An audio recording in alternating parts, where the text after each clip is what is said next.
Bienvenidos y bienvenidas a nuestro nuevo podcast Que no te las den con gluten. Una nueva y divertida forma de aprender cuestiones interesantes sobre la enfermedad celíaca y la dieta sin gluten y resolver de forma rápida tus dudas con los mejores expertos. En nuestro podcast de hoy, César y Rebeca están acompañados por el Dr. Juan Carlos Escudero, especialista en medicina interna en el Hospital Río Ortega de Valladolid. Él ha sido uno de los precursores de este gran proyecto junto a otros especialistas y expertos en otras áreas de investigación, como Eduardo Arranz, José Antonio Garrote, Rosa Lobo y Felipe Chávez. Celíaca Va es un gran estudio en cuyas conclusiones aún está trabajando este equipo, que inició su trabajo en 2018, y cuyo objetivo no es otro que mejorar el diagnóstico de la enfermedad celíaca y la salud de los pacientes con esta patología crónica, y detectar su posible relación con otras patologías, especialmente cardiovasculares. Os lo cuenta él mismo, pero aprovecho para agradecer a todos nuestros socios su participación y a este gran equipo que tenemos la suerte de tener en nuestra región, su implicación e interés por nuestra salud. ¡Que no te las den con gluten! Buenas tardes y bienvenidos a un nuevo episodio de nuestro podcast. La investigación es fundamental para continuar avanzando en el conocimiento de la enfermedad celíaca. En España contamos con muy buenos profesionales que han logrado importantes avances que han mejorado la calidad de vida del colectivo. Buenas tardes.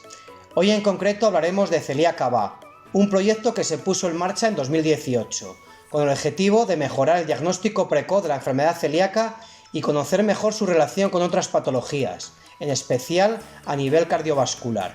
El proyecto, liderado por expertos en la materia como los doctores Eduardo Arranz, Juan Carlos Martín Escudero, José Antonio Garrote, Rosa Lobo y Felipe Javier Chávez, logró involucrar a importantes organismos sanitarios y científicos a nivel nacional. Para hablar sobre ello, hoy está con nosotros el doctor Juan Carlos Martín Escudero, coordinador del proyecto y especialista en medicina interna en el Hospital Universitario Río Ortega, en Valladolid.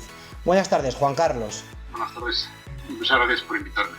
Gracias a ti por estar aquí con nosotros. Cuéntanos un poquito, ¿cómo surgió la idea de poner en marcha este proyecto y qué organismos están involucrados?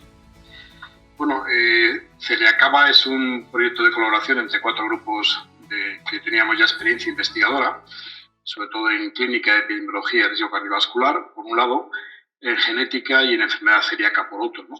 Y que de alguna forma pues, se trataba de hacerlo de una forma integrada, ¿no?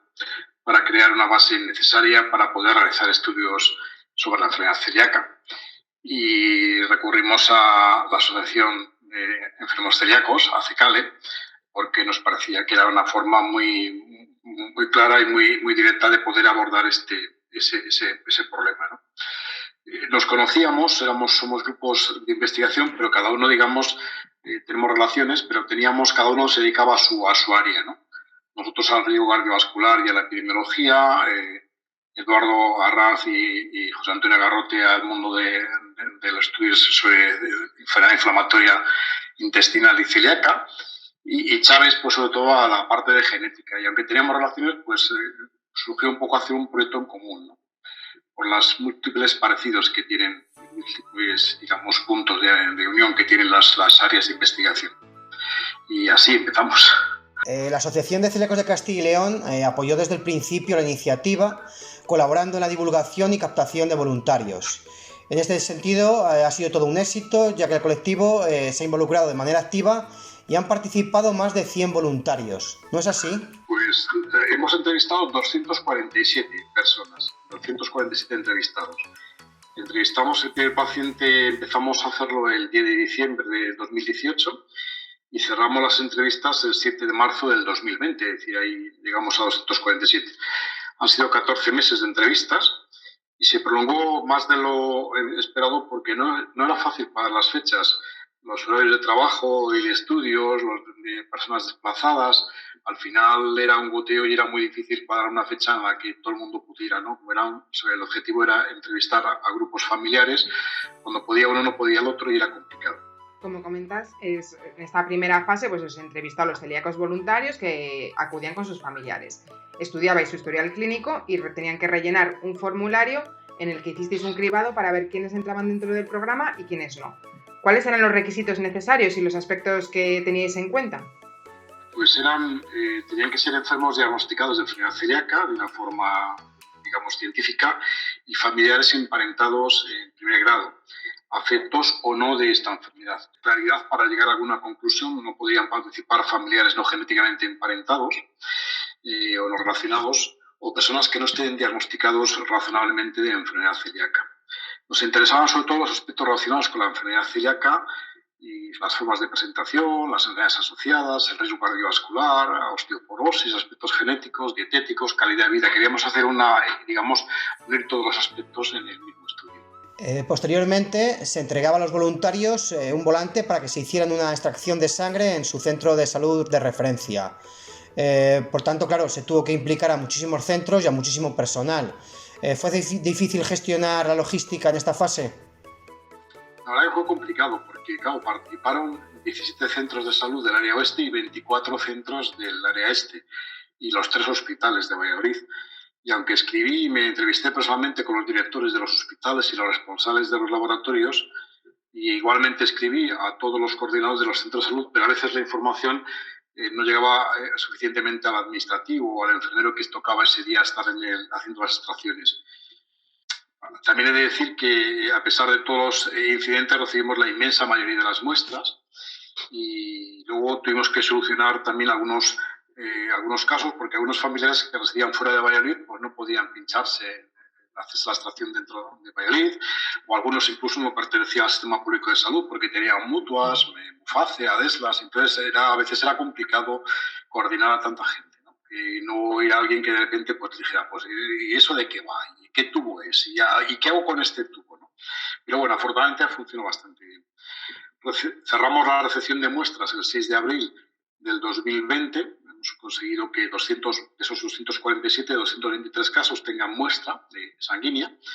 Perdimos en total 24 casos entre que algunos no se llegaron a hacer la extracción o se retiraron, porque al final nos llamaron diciendo que no deseaban participar, pues lógicamente lo respetábamos. Entonces al final tenemos 223 casos entre pacientes y familiares y es un número de casos que creemos que es suficiente para poder llegar a conclusiones. Y con estos datos recogidos, la idea era crear una base de datos anónima con la que poder realizar diferentes estudios genéticos y estadísticos. ¿En qué fase se encuentra ahora el proyecto? Pues mira, hemos acabado la parte que es clínico-epidemiológica y hemos codificado y tecleado ya las bases, que es una parte muy laboriosa, porque claro, codificar anonimizando las bases, lleva mucho tiempo y de tecleado y además de evitar errores. Hemos acabado ya la parte de laboratorio y de anticuerpos y factores inflamatorios. Pues hemos hecho ya algunos, son parámetros habituales como el riesgo cardiovascular, como los lípidos, el HDL, el LDL de colesterol, la función renal, etc. Hemos hecho ya también otros que son de tipo nutricional, buscando déficits carenciales, ferritinas, vitaminas B, B12, minerales. Hemos también hecho otros que son hormonales, por ejemplo, los niveles de insulina. Otros que tienen carácter inflamatorio, pues por ejemplo la proteína C reactiva, etc. Y otros que son, los clásicos, lógicamente, los anticuerpos antitransglutaminasa y el EMA, IgA. Y hemos hecho también marcadores de integridad de mucosa intestinal, el CXCL10 y otros que son de activadores de linfocitos y de interleucinas, como el IFAP, ¿no? Y en este momento, de la parte de laboratorio, esta última la hemos acabado de hacer la semana pasada, en concreto. Y ahora lo que nos estamos ya preparando lo que se llaman las librerías para empezar a hacer la parte de la genética, digamos, la convencional, pues, lo relacionado con el HLA, que todo el mundo conoce, y la parte que no es convencional y que realmente pues, no se emplea habitualmente en enfermos celíacos. Y estamos ahora, pues, es la parte, digamos, de programar lo que es los análisis de ADN y ahora pues empezaremos a hacerlo en los próximos, calculo que de aquí a 2-3 meses, tengamos hecha toda la parte, digamos, de genética. Y ahí estamos. La previsión era publicar el estudio y las conclusiones iniciales a finales del año 2020. Sin embargo, pues por todo este problema con la pandemia, ha hecho que tengamos que esperar un poquito más. ¿Cuándo podremos ver las conclusiones?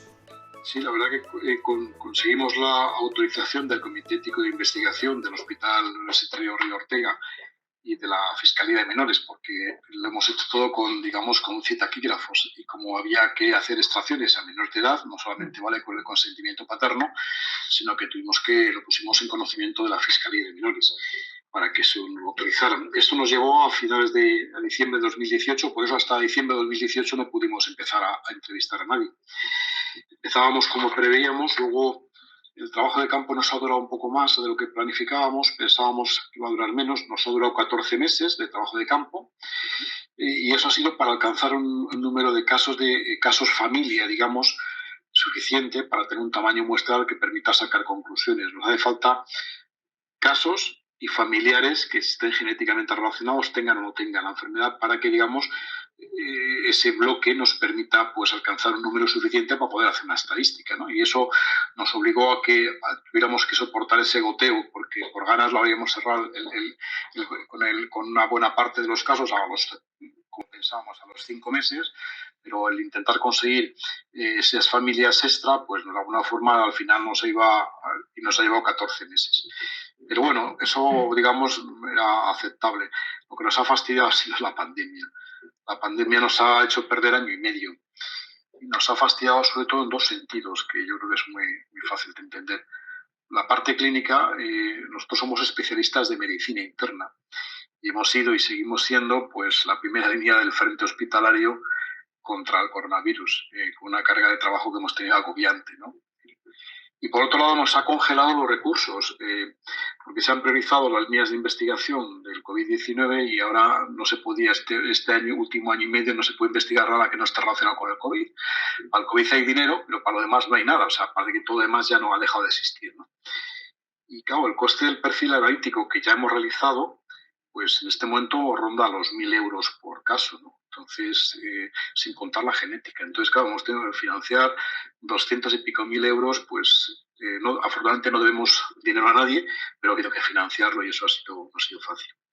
Bueno, pero pues a todo tenemos ya fecha hecha todo el laboratorio, lo más importante, y digamos, la última parte, como os decía, la hemos hecho la semana pasada, la parte de las interleucinas, y ya tenemos diseñado las librerías y ya esperemos que acabemos, yo calculo que en 2-3 meses lo acabamos. Yo espero que nos rebrote el COVID-19 y nos deje en paz de una vez y tengamos todo hecho a finales del año 21 y podamos trabajar esos datos.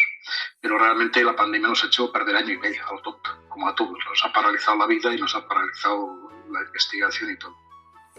Pues sí, al final nos hemos quedado todos un poco parados.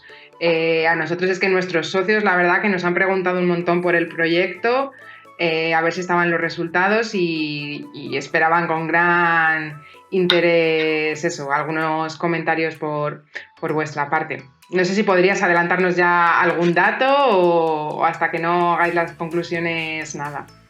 La verdad que nada me agradaría más que poder daros algún dato y además que fuera alentador, pero la información que tenemos y sobre todo es individual, de momento está codificada y aún no nos permite sacar conclusiones, ya que aunque tengamos los datos, son hasta que los datos de, digamos, lo que es el fenotipo, que es lo que tenemos ahora, ¿no? Los datos de cómo son las características de cada persona, que es la parte que ya está hecha, la podamos contrastar con todos los datos de laboratorio y todos los datos genéticos, al final no tienes estadísticas, realmente no puedes afirmar nada. Claro.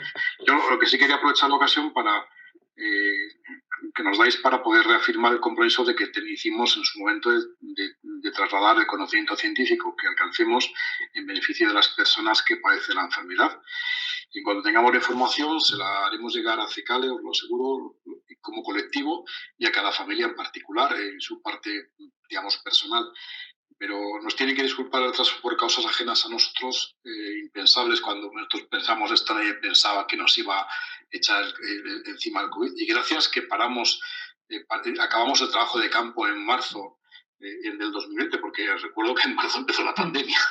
Entonces, gracias que nos dejó acabar, porque si no, todavía unos meses antes nos había chafado todo el trabajo y todavía ahora ha sido un paréntesis, pero bueno.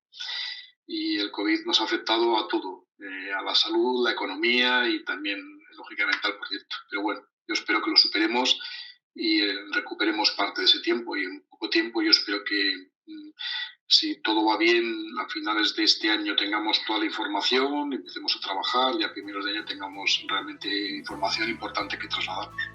Muy bien, Juan Carlos, pues muchísimas gracias por sacar este ratito para explicarnos el estado en el que se encuentra el proyecto Celíaca Va. Y desde ACECALE, pues agradeceros tanto a ti como al grupo de trabajo todo el esfuerzo que realizáis para conocer pues cada vez más, saber más sobre la enfermedad celíaca. Gracias a ti, gracias a vosotros, gracias a CECAL. ¿Te ha gustado nuestro programa de hoy? No lo dudo, y si estás en otra provincia te estarás preguntando ¿cuándo lo hacemos aquí? Vamos, poquito a poco, que todo llegará, o eso intentaremos, porque la investigación es muy compleja y costosa, pero desde ACECALE apostaremos por apoyar todas estas iniciativas. Y hablando de otras provincias y regiones, qué bien suena eso de viajar, salir, ¿verdad? Aunque para las personas celíacas no siempre es tan fácil como nos gustaría. Eso sí, algún truco y consejo os podemos dar, y por eso en nuestro próximo podcast contaremos con Ricardo Nafría, el autor del conocido blog Celíaco a los 30. No te lo puedes perder, el próximo 8 de octubre. ¿Quieres que hablemos sobre algún otro tema que te interesa? No te preocupes, mándanos un mail a cecaleactividades@hotmail.com o un WhatsApp al 650937176 y haremos todo lo posible por incorporarlo a nuestra programación. Comparte nuestros podcasts y síguenos en nuestras redes sociales. Y recuerda, consulta siempre las fuentes oficiales o tu asociación de referencia para que no te las den con gluten. ¡Hasta el próximo!